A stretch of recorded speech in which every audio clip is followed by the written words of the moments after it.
डर, ये डर दिल से निकल जाए अगर तो आसान हो जाए जिंदगी का सफर। डर एक ऐसी चीज जो इंसान को बहुत ज्यादा परेशान करती है, उसे तोड़ कर रख देती है और वजह बनती है डिप्रेशन, फ्रस्ट्रेशन की। आज यही जानने की कोशिश करेंगे कि किस तरह से इस अनचाहे डर को हम अपने दिल, अपनी जिंदगी से पूरी तरह से बाहर निकाल सकते हैं।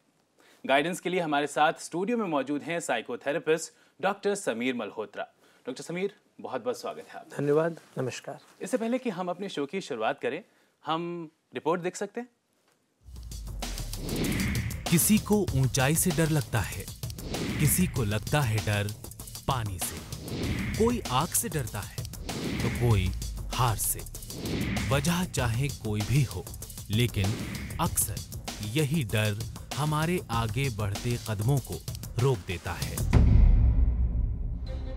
और हम रह जाते हैं अपनी कामयाबी की मंजिल से बहुत दूर।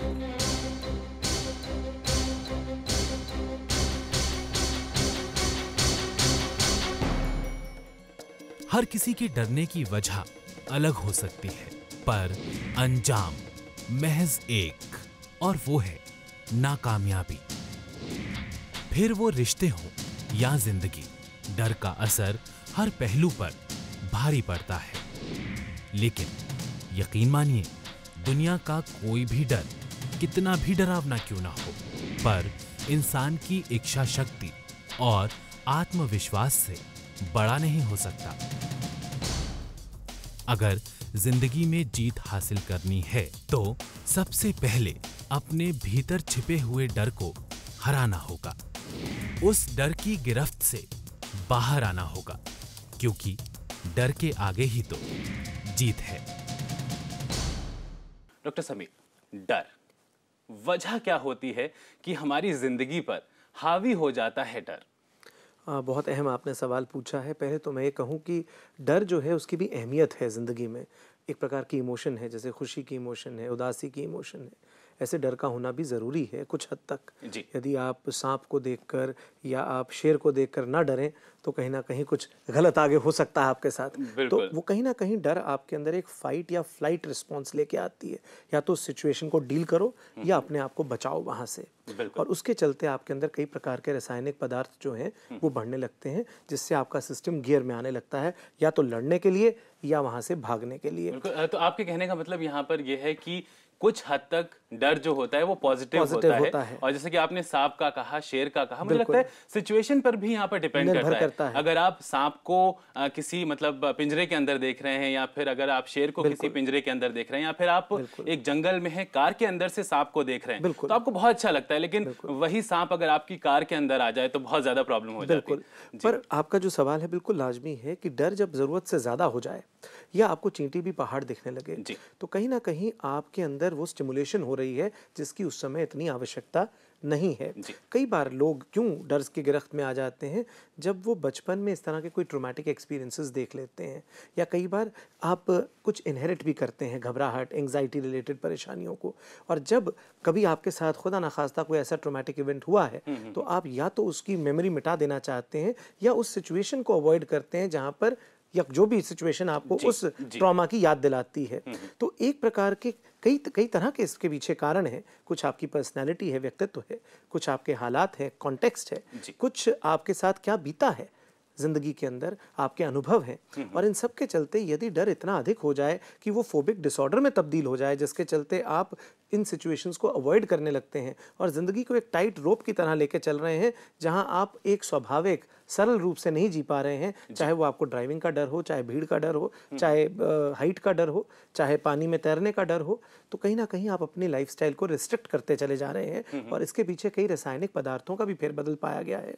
खासतौर पर सेरोटोनिन नाम का एक केमिकल है जिसके अंदर फेरबदल देखा गया है। खासतौर पर नॉरएपिनेफ्रिन नाम का एक न्यूरोकेमिकल है जिसके अंदर फेरबदल देखा गया है। डॉक्टर साहब, आपने बचपन की यहाँ पर बात की, अक्सर देखा जाता है कि ऐसे बच्चे जिनको बहुत ज़्यादा डांट कर या बहुत ज़्यादा प्रेशर में रखा जाता है, उनमें डर जो है वो बहुत ज़्यादा प्रोमिनेंट हो जाता है बड़े होकर। बिल्कुल, आपने लाजमी सवाल भी पूछा और कमेंट भी दिया। यहाँ पर दो चीज़ें हैं जो हम देखते हैं कि जो बच्चों को बहुत ज़्यादा दबाया जाता है, डराया जाता है, धमकाया जाता है घर के अंदर, या घर के अंदर बहुत लड़ाई झगड़ा है, दो तरह से बच्चे रिएक्ट करते हैं। या तो वो दब जाते हैं, यानी दब्बू किस्म के हो जाते हैं, या फिर वो एग्रेसिव हो जाते हैं, यानी वो हर बात के लिए लड़ना जल्दी सीख जाते हैं।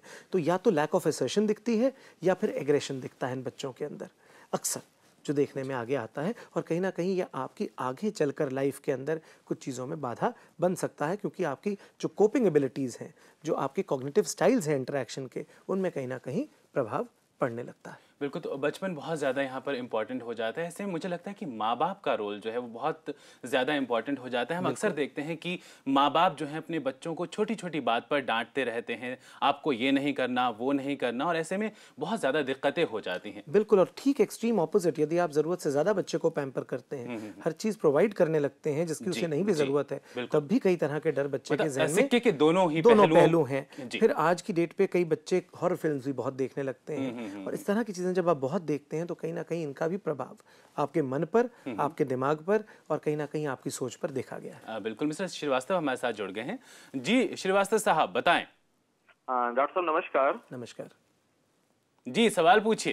डॉक्टर साहब, हमारी एक प्रॉब्लम है, मेरी एज 45 है जी। और डॉक्टर साहब मेरी प्रॉब्लम ये है कि जैसे मैं कभी मेट्रो में सफर करने के लिए जाता हूँ, या किसी बड़े हॉस्पिटल में जहाँ पूरा चेम्बर काफी क्लोज है, मल्टी मतलब स्टोरीज हॉस्पिटल है, तो दम घुट जाएगा और मैं जल्दी से बाहर आ जाऊं, वरना ऐसा ना हो कि दम घुट जाए और मैं उसके अंदर दब जाऊं। इस तरीके से फीलिंग ऑलवेज आती है, तो जिसके चलते मैं कभी भी मतलब मेट्रो में जाने से या ऐसी जगह में जाने से बहुत डर सा फील करता हूँ। अच्छा, यहाँ पर श्रीवास्तव जी आपसे एक सवाल मैं पूछना चाहूँगा कि क्या बचपन में कोई ऐसा एक्सपीरियंस आपके साथ हुआ है, कहीं आप खो गए हों या माँ बाप से बिछड़ गए हों कहीं भीड़ वाली जगह में, ऐसा कभी हुआ है आपके साथ? लगता है कि संपर्क यहाँ पर हमारा टूट गया। डॉक्टर साहब, अक्सर फिर वही बात आती है कि बचपन के जो एक्सपीरियंसेस होते हैं वो कहीं ना कहीं लिंक्ड देखे जाते हैं। इस केस में आप क्या कहना चाहेंगे? मैं कहूँगा कि जो ये सिम्टम्स बता रहे हैं बिल्कुल एक तरह के क्लॉस्ट्रोफोबिया के सिम्टम्स हैं, या एगोरोफोबिया के हम सिम्टम्स कहें, जहाँ पर आप घर से दूर यदि कहीं पे जाना है, अकेले ट्रैवल में कई लोगों को एंग्जाइटीज़ होती हैं, बंद कमरों में सफोकेट फील करते हैं, और जो सफोकेशन वाली बात ये कह रहे हैं और बंद कमरों की बात कर रहे हैं, वो क्लॉस्ट्रोफोबिया यानी फियर ऑफ क्लोज स्पेसेस, और उसमें आदमी के मन में नेगेटिव थॉट प्रोसेस शुरू हो जाता है।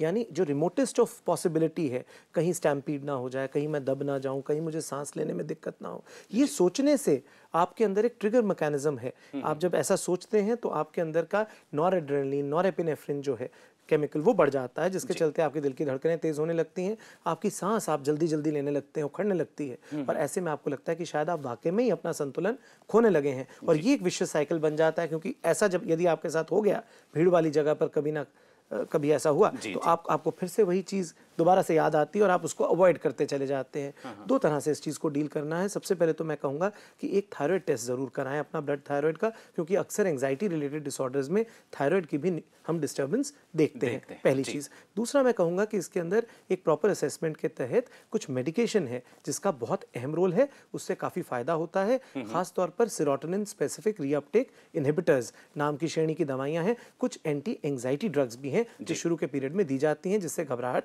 ज़्यादा ना हो। तीसरा कुछ रिलैक्सेशन सेशंस हैं, मेडिटेशन है, प्राणायाम है, योग है, इससे इन्हें काफ़ी फ़ायदा मिल सकता है। पांचवा मैं ये कहूँगा कि धीरे धीरे खुद को एक्सपोज करें इन सिचुएशंस पे, जितना लगाम कसते जाएंगे उतना अपने आप को ये टाइट पाएंगे, और उतना इनके लिए जितना डरते जाएंगे डर आपको डराता ही जाएगा। एक और कॉलर हमारे साथ मौजूद हैं, सुगंध जी हैं। जी बताएं। शत्रुघ्न जी हमारे साथ थे, लेकिन लगता है कि हमारा संपर्क इनसे टूट गया है। हम इस डर पर और बात करेंगे, हम ये भी जानेंगे कि इस डर पर किस तरह से हम जीत हासिल कर सकते हैं। लेकिन फिलहाल यहां पर रुकेंगे, लेंगे एक छोटा सा ब्रेक। आप कहीं जाइएगा नहीं, चलते रहिए प्रज्ञा के साथ।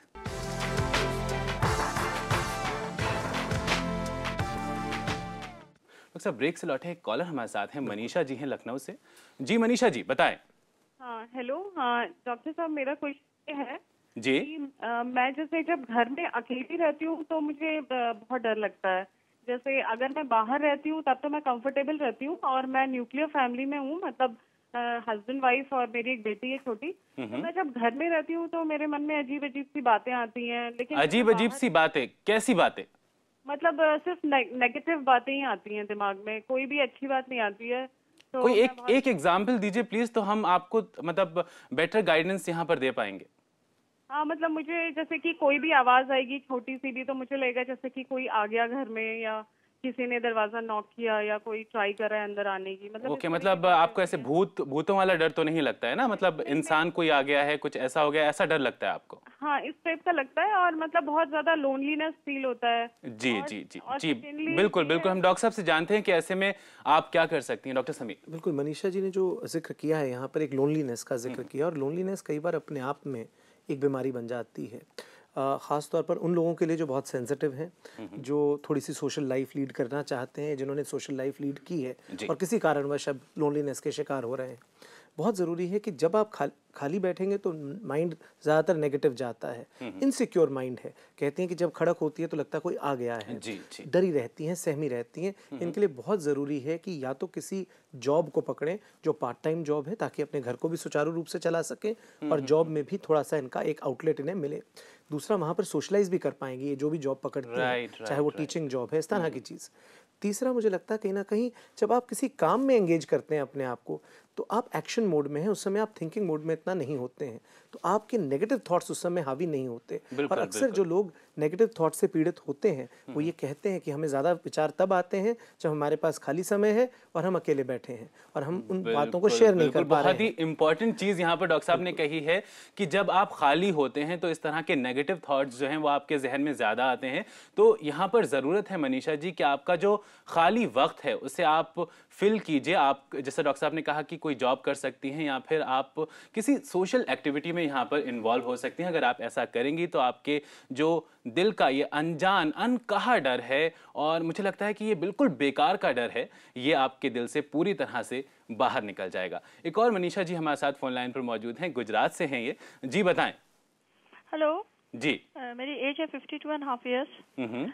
तो मेरे ना कोई ऐसा कोई अननोन फियर जैसे कोई डेथ के लेकर होता है बहुत। किस चीज को लेकर? डेथ को लेकर? हाँ, किसी को बहुत फेवरेट पर्सन को लेकर ऐसा होता है। तो मेडिटेशन भी करती हूँ 2 साल से, म्यूजिक सुन के कुछ लाभ नहीं होता।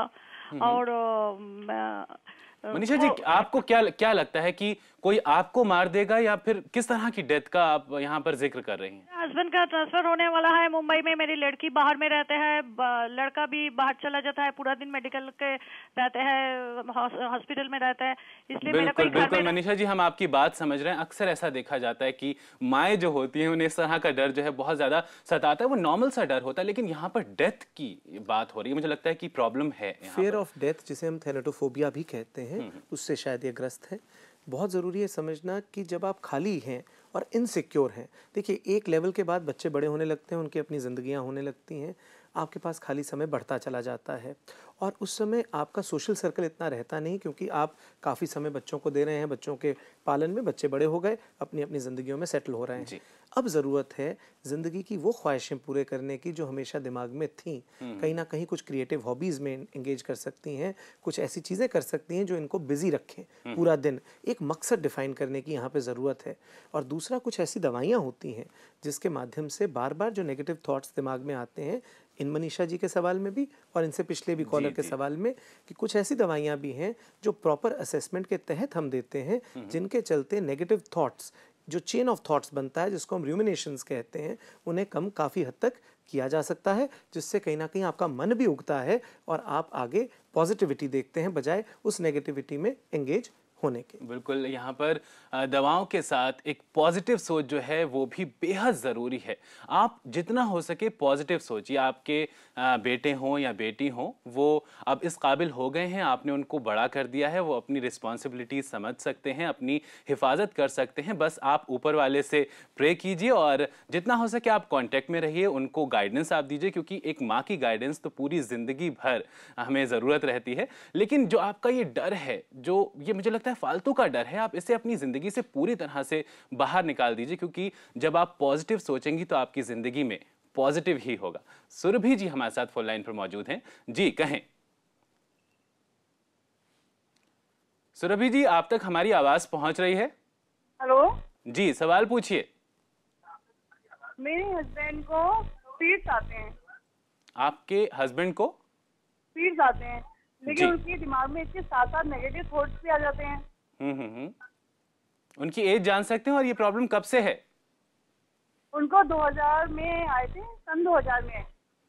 सन 2000 में आए थे और अभी भी ये शिकायत है इनको? हाँ, उनको अभी मार्च में वापस पीरियड्स आए हैं।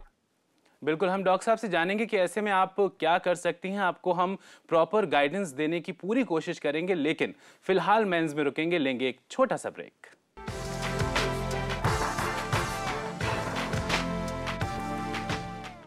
डॉक्टर साहब, ब्रेक से लौटे हैं। ब्रेक से पहले एक कॉलर जुड़ी थी हमारे साथ, सुरभि जी। अपने हस्बैंड की प्रॉब्लम शेयर की।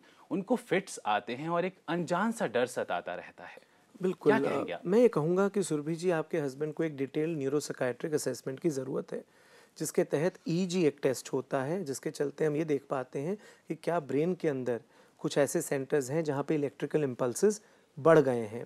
इसी तरह से यदि हमें वहाँ कुछ ऐसा दिखता है तो MRI ब्रेन स्कैन भी कराए जाते हैं, जो रेडियोलॉजिकल इन्वेस्टिगेशंस हैं, जिसके चलते हम ये समझने की कोशिश करते हैं कि क्या कहीं पे दिमाग में फोकस है, जिसके चलते कुछ आपको इस तरह के फिट्स आ रहे हैं। तीसरा, फिट्स की असेसमेंट हिस्ट्री के बेसिस पे भी काफ़ी अधिक होती है और देखने पर कि किस तरह का वो फिट है। कई लोग हैं जो बिल्कुल बेहोश हो जाते हैं, हाथ पैर के झटके आते हैं। यदि इस तरह के इनको फीचर्स हैं, कुछ ऐसे भी फिट्स होते हैं जिसमें केवल आपकी गर्दन मुड़ती है या केवल आपके हाथ के झटके आते हैं। तो अलग अलग तरह के फिट्स हैं, डिटेल में असेसमेंट की ज़रूरत है। और कई बार ऐसा होता है कि फिट्स के चलते, क्योंकि दिमाग के कुछ एरियाज सुपर एक्टिवेट हुए होते हैं, तो उसके चलते कई बार आपके मन में अजीबोगरीब थॉट्स आने लगते हैं। कुछ बिहेवियरल चेंजेस भी हम लोग देखते हैं, कई बार पर्सनालिटी चेंजेस भी हम देखते हैं। इन सब चीज़ों का प्रॉपर असेसमेंट और प्रॉपर ट्रीटमेंट की ज़रूरत है। फिट्स को काफ़ी हद तक कंट्रोल किया जा सकता है मेडिकेशन के तहत, और नेगेटिव विचार या डर को भी काफ़ी हद तक दवाइयों द्वारा कंट्रोल तो यहाँ पर एक प्रॉपर असेसमेंट की बेहद ज़रूरत है।